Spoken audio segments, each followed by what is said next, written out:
فمن كان من أهل لا إله إلا الله كان من أهل الجنة. نعم.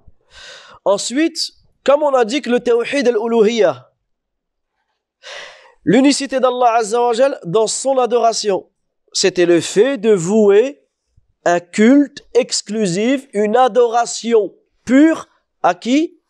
À Allah subhanahu wa ta'ala. Mais il est important de comprendre c'est quoi l'adoration. Il est important de comprendre c'est quoi l'ibada. Une fois que tu vas comprendre c'est quoi l'ibada, c'est quoi l'adoration, tu vas comprendre que tout ce qui est fait comme adoration en dehors d'Allah Azza wa Jal n'est pas permis.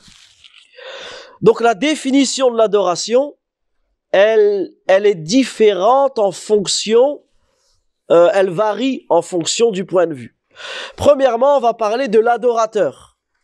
C'est qui l'adorateur? C'est nous, c'est le musulman. C'est celui qui adore Allah. Qu'est-ce que ça signifie, l'adoration de ce point de vue-là? Et ensuite, on verra que signifie l'adoration du point de vue de celui qui est adoré. Al-Ma'boud. Qui est adoré? Allah Azza wa Jalla, il est adoré seul, sans rien lui associer. Donc, la définition de l'adoration varie en fonction du point de vue. Premièrement, le point de vue de l'adorateur, donc le musulman. De ce point de vue-là, l'adoration, elle consiste à œuvrer avec humilité et servitude pour Allah. Ça, c'est un point important. Citez-moi des exemples d'adoration. On prend la prière. Quand tu fais la prière, tu dois la faire, tu dois prendre conscience qu'en réalité, tu es un serviteur d'Allah. Tu sers Allah Azza wa Jal. Tu obéis à Allah Azza wa Jal. Tu es humilié devant lui. C'est pour cela que lorsque tu dis, subhanallah, pourquoi la première parole qui ouvre la prière, c'est quoi? Pourquoi tu dis Allahu Akbar et tu dis pas la ilaha illallah? Ou tu dis pas subhanallah? Ou tu dis pas alhamdulillah? Parce qu'en réalité, il se peut que dans cette vie, tu t'es enflé d'orgueil, tu as un petit peu de vanité, tu es intelligent, tu es riche, tu es beau, et tu penses que tu es quelqu'un. Mais quand tu commences la prière, Allahu Akbar, Allah il est plus grand que toi. Allah il est plus grand que tout le monde. Allah Azza wa Jalla il est plus grand que l'ensemble de ses créatures. Ben, tu vas prendre conscience qu'en réalité tu n'es personne. Donc tu commences ta prière par le fait de t'humilier, de servir, de te rabaisser auprès d'Allah tabaraka wa ta'ala. Quand tu te prosternes, regarde cette magnifique adoration qui est la prosternation. Ton visage, qui est la partie la plus haute, tu es d'accord avec moi? Le membre le plus haut de ton corps, c'est ton visage. Cette partie la plus haute, tu la mets où? Sur la partie la plus basse. Et qu'est-ce que tu dis? Subhana Rabbiyal A'la. Regarde, subhanallah, la partie la plus haute, tu la mets à l'endroit le plus bas, et qu'est-ce que tu dis? Gloire et pureté à Allah, le très haut. Regarde, subhanallah. Si ça, c'est pas une forme de servitude, si ça, c'est pas une forme d'humiliation que tu as, d'humilité que tu as envers Allah, tabaraka wa ta'ala. Regarde comment que c'est beau. Subhanallah, tu chuchotes au sol et celui qui est dans le ciel t'entend. Regarde. Un des moments où tu es le plus proche d'Allah Azza wa Jal, c'est en soujoud. C'est lorsque tu es prosterné. Parmi les magnifiques adorations, al-ruku', le fait de t'incliner. Subhanallah. Quand tu t'inclines dans la prière, qu'est-ce que tu dis? Subhana Rabbiyal Azim. Gloire et pureté à Allah le très grand. Généralement, les gens, ils s'inclinent devant qui? Devant les rois. C'est vrai ou pas? Quand ils rentrent dans le palais du roi, qu'est-ce qu'ils font? Il s'incline. Le roi, il pense être grand. Toi, nous, on s'incline que devant Allah Azza wa Jal. On s'incline que devant Allah Tabaraka wa Ta'ala. C'est pour cela qu'il faut faire attention. Lorsque vous faites du sport, il y a certains sports, généralement les arts martiaux. Quand vous faites ce genre de sport, c'est quoi le salut? Judo, taekwondo, peu importe. C'est quoi le salut? Vas-y, dites. C'est ça. Ça s'appelle comment ça? Une inclinaison. Ça s'appelle une inclinaison. Le recours, on le fait devant qui? Devant... Comment on dit... comment il appelle le professeur là? Sensei. Je fais un recours devant le sensei. Non. Je suis désolé. Et ça, faut pas avoir peur de le dire. Je ne vous manque pas de respect. Je vous salue avec la parole. Mais ma religion m'interdit de m'incliner. Non, mais c'est pas une inclinaison, c'est un salut. C'est comme quand on dit c'est pas de l'alcool, c'est de l'eau spirituelle. Shaitan, il déforme les mots pour que c'est pas de l'usure, riba, c'est des intérêts. C'est des intérêts, c'est dans ton intérêt. Non, c'est riba. C'est pas du kadhib, c'est pas du mensonge, c'est une blague. C'est le poisson d'avril. Toutes ces choses-là. Il faut faire attention. Le prophète, alayhi salatu wa salam, qu'est-ce qu'il nous dit? Il dit, un homme est rentré au paradis pour une mouche. Et il est rentré en enfer pour une mouche. Vous connaissez ce hadith? Ce hadith magnifique. Les compagnons ont dit comment? Comment tu peux rentrer au paradis pour une mouche et entrer en enfer pour une mouche? Cet homme, il est passé par... Il y avait un village où ils adoraient une idole. Ils adoraient autre qu'Allah. Et ils ont dit, personne ne passe par cet endroit si il ne fait pas une offrande. Il ne fait pas une offrande pour cette idole. Alors il y en a un, il est passé, il a dit, moi, il n'y a pas de problème, je veux le faire, mais j'ai rien. Il va dire, ramène ce que tu veux, même une mouche. Il a attrapé une mouche, il a offert, il est mort plus tard, peut-être qu'il est mort quelques jours après, quelques années après, mais il est mort sur ce shirk-là. Il est rentré en enfer. À cause de quoi? À cause d'une mouche. En réalité, à cause du shirk qu'il a commis. L'autre personne est passée, il a dit non. Moi, je n'avance rien, je n'offre rien, à part pour Allah, tabaraka wa ta'ala. Certains disent qu'ils l'ont tué, il est mort, il ira au paradis. Sa cause, c'est cela. Il a refusé de qaddam ne serait-ce qu'une mouche. Donc, faut pas dire, ah, c'est le sport. Ah, c'est l'école. Ah, c'est ceci. Ah, c'est cela. Toujours se trouver des excuses, alors qu'en réalité, ce sont des choses, ce sont des valeurs. On parle pas de n'importe quoi, on parle de l'ibada, de l'adoration. D'accord? Donc, du point de vue de l'adorateur, on a dit que l'adoration, elle consiste à œuvrer avec humilité et servitude pour Allah. Obéir à ses ordres et s'éloigner de ses interdits, tout en l'aimant et en l'immensifiant. Ça, c'est important de comprendre ça. Comment on fait pour être parmi ceux qui sont des gens pieux? La piété, c'est quoi? At-taqwa. Pour vous résumer, c'est le fait de mettre entre toi et le feu de l'enfer une protection. Imagine un seul instant, on te dit, tu as la possibilité, quand tu meurs, d'avoir une protection qui te protégera du feu de l'enfer. C'est impossible que le feu de l'enfer t'atteint. Tu la prends ou pas? Oui. Tu l'achètes ou pas? Oui. Tu fais des efforts pour l'avoir ou pas? C'est vrai ou pas? Vous savez c'est quoi cette protection? C'est la taqwa. C'est quoi la taqwa? Obéir à Allah et s'écarter de ses interdits. Et ça c'est important. Surtout à votre âge. En réalité à tout âge. Mais surtout, le fléau qui se passe en ce moment chez les jeunes, c'est quoi? C'est qu'on a une génération qui connaissent l'islam. Je vais prendre un exemple. Moi, ma génération, on a grandi, on n'a pas été éduqué dans l'islam. On ne connaissait pas. En tout cas, moi, je n'étais jamais rentré dans une mosquée. J'ai pas eu cette éducation-là. La génération d'aujourd'hui, c'est quoi? Depuis que vous êtes petit, vous êtes à la mosquée. Et ça devient comme quelque chose de normal. Ouais, je mets le hijab. Mais pourquoi tu le mets? Bah, parce que depuis que je suis petit, je le mets, c'est comme ça, ma mère elle le met. C'est normal. Ouais, je viens à la mosquée, je prie. Mais à côté, donc tu vas faire ce qu'Allah il va t'ordonner ou pas? Tu le fais. Et c'est très bien.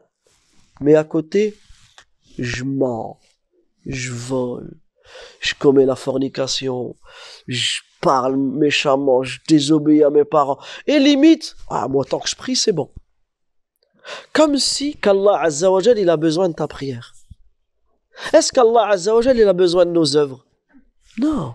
Allah n'a pas besoin de nous. C'est nous, on a besoin de lui, subhanahu wa ta'ala. Certaines personnes, ils te disent, c'est quoi, tant que je fais la prière, c'est bon. Mais c'est bon auprès de qui? Allah, il t'a pas ordonné que de faire la prière. Allah, il t'a pas ordonné que de lui obéir. Mais il t'a ordonné deux choses. Tu lui obéis et tu t'écartes de ses interdits. C'est ces deux choses. Tout comme je fais des efforts dans l'adoration, tout comme je fais des efforts dans l'obéissance, je fais des efforts dans le fait de m'écarter de ses interdits. Et dans ces deux choses-là, c'est ça l'adoration. Et si je fais cela, Allah Azza wa Jal me préservera, me protégera de l'enfer et il me guidera vers toutes les meilleures choses de ma vie, de cette vie. Donc on reprend. Tu obéis à Allah, tu t'écartes de ses interdits, mais pourquoi?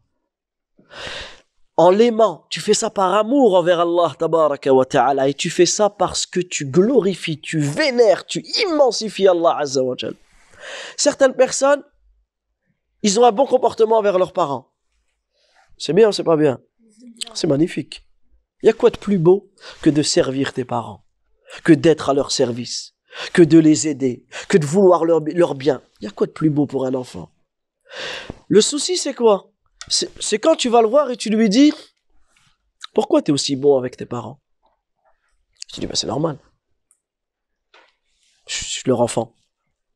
Ils m'ont éduqué comme ça. » Il y a où le problème dans cette réponse? C'est qu'il fait pas ça pour Allah. Il te dit pas parce qu'Allah me l'a ordonné, parce que je fais ça pour avoir la récompense auprès d'Allah Azza wa Jal, parce que je vénère Allah Azza wa Jal. Donc comme je fais ça pour Allah, je suis bon avec mes parents. Pour lui, il trouve ça naturel. Le problème, c'est quoi? C'est que demain, ses parents ne vont pas dans le sens qu'il veut ou lui ont un mauvais comportement envers lui. Comme pour lui c'est naturel, et ben il va peut-être couper les liens. Alors que si toi tu fais ça pour Allah Azza wa Jal, peu importe ce que tes parents ils font, même si tes parents sont injustes envers toi, toi tu fais ça pour Allah. Tu fais ça pour Allah Azza wa Jal, donc tu vas patienter et tu ne vas même pas leur dire ouf, cette petite parole qu'Allah tabaraka wa ta'ala nous a interdit de prononcer à nos parents. Si Allah il nous a interdit de dire trouvez-moi une plus petite chose que ça, il n'y a pas. C'est-à-dire que tout ce qui est au-dessus, pourquoi toujours moi? Demande à mon petit frère, demande à ma petite sœur, et pourquoi moi? Et c'est toujours moi, et ça, ouais mais j'ai des trucs à faire, oui mais ceci, oui mais cela. Regardez toutes les choses que l'on dit à nos parents. On s'en rend pas compte qu'on sera jugé, on sera interrogé. Il y en a, ils sont visés là. On sera jugé, non mais c'est vrai, c'est des choses que l'on dit à nos parents. Des fois même on élève la voix à nos parents. Moi, j'ai connu quelqu'un avec qui j'ai grandi, qui frappait sa mère. Imaginez-vous, quand on était dehors, il n'osait pas se battre avec les gens. Il n'osait pas, je dis pas qu'il faut se battre. Non, mais pour que vous compreniez. Si un exemple, nous on l'embêtait, il n'osait pas nous frapper ou nous taper. Par contre, dès que sa mère elle lui disait quelque chose, il frappait sa mère. Et des coups de poing, il frappait sa mère. Jusqu'au jour où sa mère elle est morte. Jusqu'au jour où sa mère elle est morte. Comme ils disent, il n'y avait que ses yeux pour pleurer. T'imagines cette personne lorsqu'il rend visite à sa mère sous la terre, sa mère dans la tombe, et qui se souvient la manière dont il a frappé. J'ai connu des gens qui volaient leurs parents. Ils volaient l'argent de leurs parents. Ils volaient ceci et cela. Regarde, subhanallah, jusque lorsque la personne elle est capable de prononcer une parole, en réalité, il n'y a plus de limite. Donc on se doit de craindre Allah Azza wa Jal dans nos parents. Et si je fais cela, je le fais pour Allah Tabaraka wa Ta'ala. Je le fais parce que j'aime Allah Azza wa Jal, parce que je le vénère. Si je prie, c'est parce que je vénère Allah. C'est pas simplement je prie, je fais des gestes et il n'y a rien. Non, je fais ça parce que, vous avez vu comme on l'a dit tout à l'heure, tu te tiens debout devant Allah. Tu vas penser qu'un jour tu te tiendras debout devant lui, subhanahu wa ta'ala. Tu t'inclines pour Allah Azza wa Jal. Tu vénères Allah Azza wa Jal. Tu te prosternes pour Allah subhanahu wa ta'ala. Vous savez ce que Shaitan y fait quand tu te prosternes? Il pleure. Shaitan y pleure. Il pleure pourquoi? Parce qu'il dit, moi, Allah, il m'a ordonné de me prosterner. Je me suis pas prosterné, j'ai refusé, j'irai en enfer. Et lui, Allah, il lui a ordonné de se prosterner, il s'est prosterné, il ira au paradis. Il pleure parce qu'il a peur du châtiment qu'Allah Azza wa Jalla lui a promis. D'accord? Donc ça, c'est l'adoration en fonction de celui qui adore, en fonction de nous. D'accord? L'adoration consiste à œuvrer avec humilité et servitude pour Allah, obéir à ses ordres et s'éloigner de ses interdits, tout en l'aimant et en l'immensifiant. Maintenant, l'adoration du point de vue de celui qui est adoré, d'Allah Azza wa Jal, ben retenez, ça c'est à apprendre par cœur, surlignez-le, apprenez-le par cœur, c'est tout ce qu'Allah aime et agrée.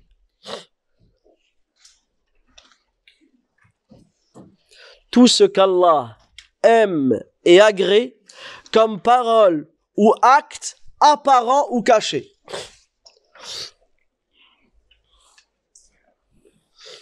Tout ce qu'Allah agrée, ça veut dire quoi agréer? Accepter, qu'il soit satisfait de cela. Tout ce qu'Allah agrée comme parole ou comme acte. Donc l'adoration, une parole, c'est une adoration ou pas? Une parole, c'est une adoration. Une parole, c'est une adoration. Citez-moi une adoration que je peux faire avec la parole.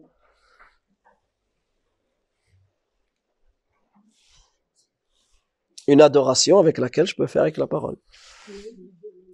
Le dhikr, très bien. Le fait de dire la ilaha illallah. Est-ce que le fait de dire la ilaha illallah, c'est une adoration? D'accord, c'est une adoration.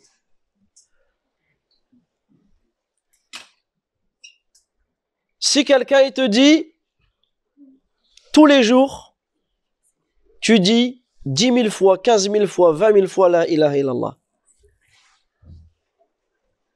Il t'oblige ça tous les jours. Qu'est-ce que tu lui dis? Apporte-moi la preuve. Parce que toute adoration que je fais, j'ai besoin d'une preuve. Et tu as des gens qui passent leur journée à dire la ilaha illallah, la ilaha illallah, la ilaha illallah, la ilaha illallah. Ils se mettent même certains dans le noir et après ils sont en transe, etc. Notamment des gens que l'on peut appeler les soufis.